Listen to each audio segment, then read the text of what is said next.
Good morning and welcome to America's Home Cooking. I'm doing a video to explain something. Somebody asked me a question, why does everything stick when they bake and they cook? I'm going to explain some of the reasons why and we'll get through it.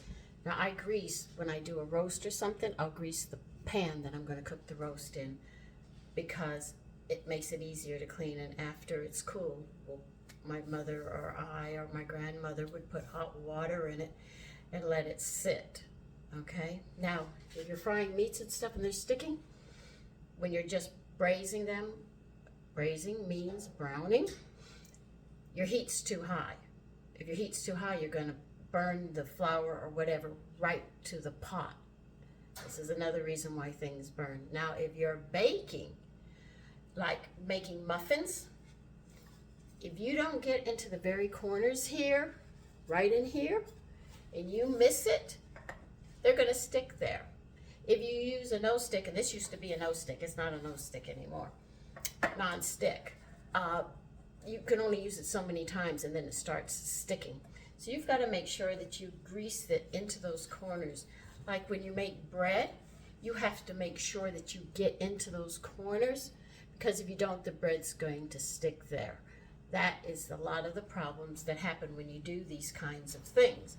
Now, you can also sit there when you make cakes. You'll notice that you also have to, when you make a cake, they stick as well. If you go to take them out of the pan too soon and you put them on the rack, turn them upside down to take the pan off, you'll notice they stick to the rack that you're cooling it on. What you have to do is you have to let it sit in the cake pan for at least 10 to 15 minutes to cool, because it's still at a dough state. Now, when you make cakes, you have to grease them thoroughly, like you do muffin tin and bread pans, but then you have to flour them because cakes are different, you see, in that aspect. Now, if you're making cookies and stuff, you'll notice some recipes say grease. Well, you grease them, and then there are some that have so much fat in them, they'll tell you don't grease it, and some of them will tell you to put them on parchment paper, which is normal. Now, the next thing I say is why things are sticking, you're not going to be happy about.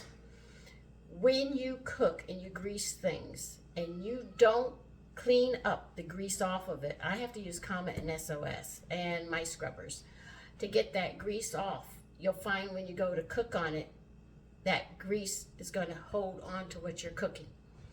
So a lot of food that is left, or the grease that is left on these pans, pots and pans and stuff that you use, will actually cause things to stick to them. Now, if something sticks, because I do have that problem on some things do stick. I'm looking for something and I'll be right back. Let's see if I can find it in my drawer. Here it is. Now, if you find that your pan is thoroughly clean, and you can tell if there's old grease on it, because when you touch it, it's tacky.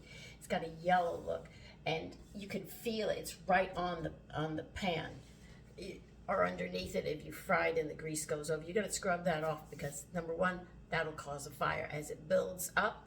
Like on your grids here, if it builds up on these grids, you turn it on, you could end up with a fire. So it's important that you keep these grids clean, the stove clean, the bottom of your pots clean, as well as inside. We're talking about grease. Now, I have muffins that stick sometimes, okay?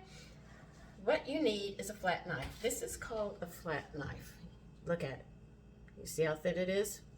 There's no ridges on it or anything.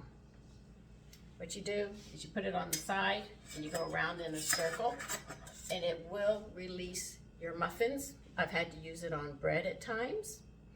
So there are times when things do stick. I miss a little spot or something, but I try to cover my tracks and make sure that it's well greased. That's the problems that cause a lot of sticking in it.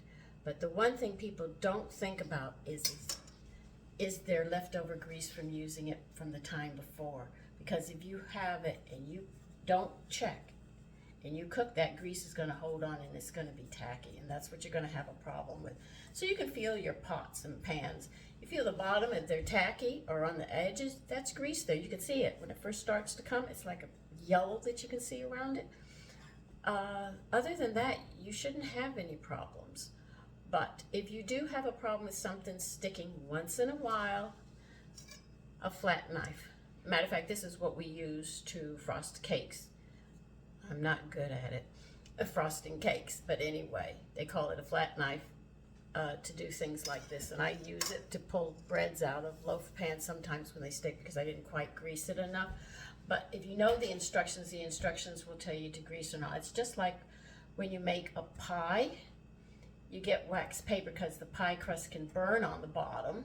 So what you do is you take a piece of wax paper, you set your pie plate on it right side up, take a lead pencil, just a regular school pencil, hold the pie plate where it's at, draw a circle around it, cut it out and place it into your pie plate, and that will keep your crust from burning and sticking as well. So these steps have to be learned in order to help you be a better cook. I hope this is enough information that helps that person who asked me.